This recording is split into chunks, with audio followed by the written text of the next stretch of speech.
Aujourd'hui au programme, marché d'Antibes, plage de Juan-les-Pins, fabrication d'huile d'olive, un peu de route pour nous rendre chez un producteur d'huile d'olive, puis direction vers la cascade du Sian, et en fin de journée, nous nous dirigerons vers le plateau de Valensole pour y admirer les fameux champs de lavande et un magnifique coucher de soleil.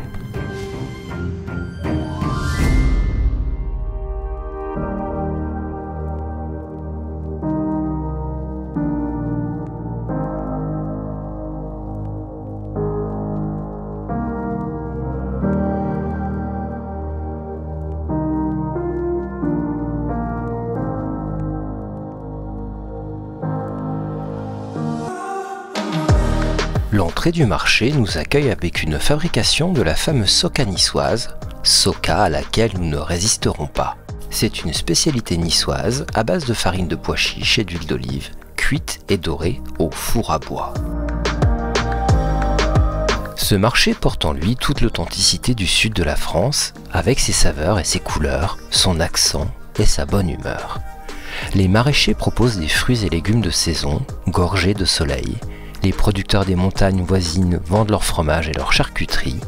Les artisans locaux font étalage de leurs spécialités et vous font goûter de savoureuses confitures, des confiseries sucrées, des huiles d'olive, des vins.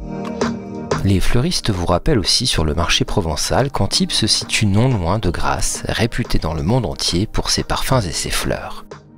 À côté du marché, nous trouvons un petit restaurant où prendre notre petit déjeuner. L'accueil y est chaleureux et la crêpe que nous avons dégustée tout simplement exceptionnelle.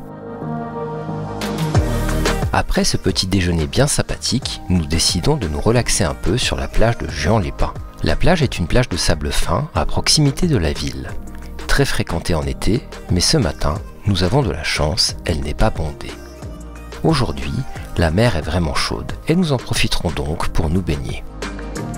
Après cette matinée plutôt relaxe, nous prenons notre déjeuner à la maison avant de partir en direction de Valensole pour y admirer le coucher de soleil sur les champs de lavande. Mais avant cela, 2 arrêts dont le premier se fera dans une petite production d'huile d'olive.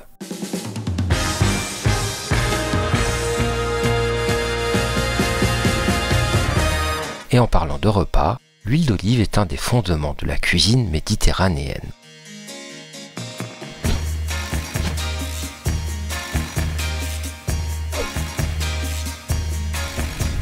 Depuis l'Antiquité, l'olivier est considéré comme symbole de paix et de sagesse. Le patrimoine oléicole mondial est d'environ 830 millions d'oliviers. La plupart se trouvent bien sûr autour du bassin méditerranéen avec 2 principaux pays producteurs qui sont l'Espagne et l'Italie, très loin devant tous les autres. On trouve tout de même aujourd'hui quelques oliveraies un peu partout dans le monde. L'Espagne, le Portugal, l'Italie, la Grèce, la Turquie, la Tunisie et le Maroc représentent à eux seuls plus de 90% de la production mondiale.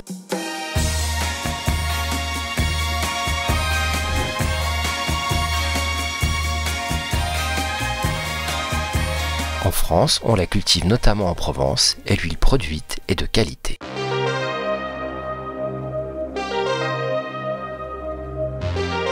La méthode de fabrication de l'huile d'olive se décline en différentes étapes. Une fois les olives cueillies, elles sont transitées au moulin et transférées dans la laveuse. Il s'agit d'un système mécanique où les olives passent sous des jets d'eau afin qu'elles soient nettoyées de toute poussière. L'effeuillage, quant à lui, est assuré par des hottes qui aspirent et par des trémies qui retiennent les feuilles et les bois laissés lors de la cueillette à la main. Les olives propres passent ensuite avec leur noyau dans la broyeuse. Lors de la production de l'huile d'olive, l'olive n'est pas dénoyautée. Il est important de conserver son noyau afin de recueillir un acide permettant une meilleure conservation de l'huile. Un système de vis sans fin va permettre d'écraser et de malaxer la chair de l'olive et son noyau pour obtenir une pâte fluide.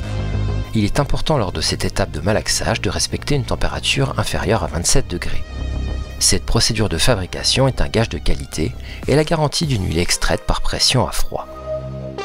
Cette pulpe d'olive obtenue est ensuite déversée dans un décanteur qui sépare le liquide du solide.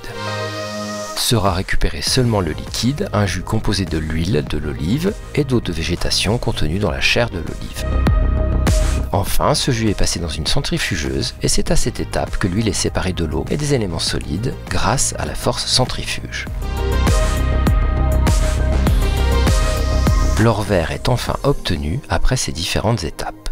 Cette huile d'olive vierge extra peut être consommée. Nous nous arrêtons au moulin de Fontcabrette pour acheter une huile d'olive d'un producteur local dont l'accueil est éminemment sympathique. Et c'est ainsi que nous dégusterons plusieurs huiles et notre choix se portera sur une huile avec un goût assez prononcé.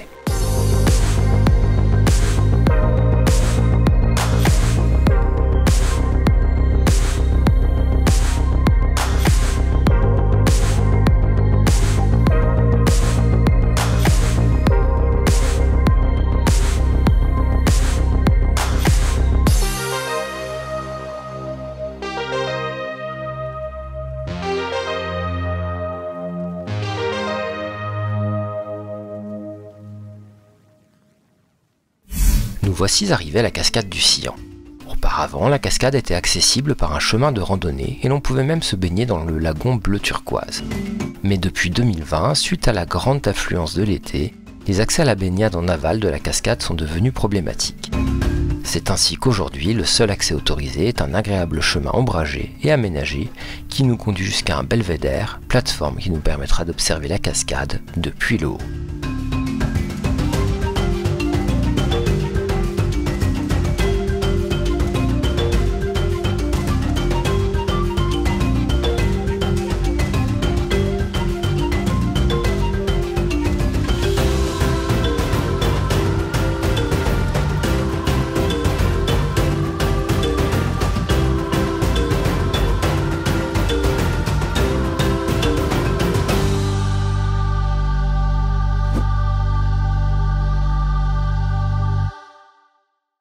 Nous voici enfin en route vers le plateau de Valensole.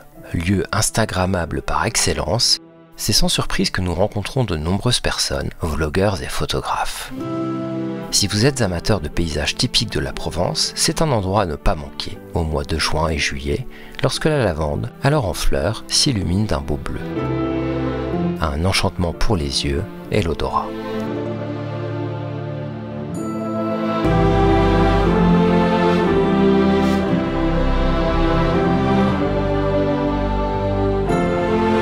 Le village de Valensole est quant à lui réputé pour son miel de lavande, à la saveur subtile et délicate qui fera le bonheur des papilles gourmandes. L'endroit est superbe et nous y passerons un long moment pour y prendre quelques photos et admirer le magnifique coucher de soleil.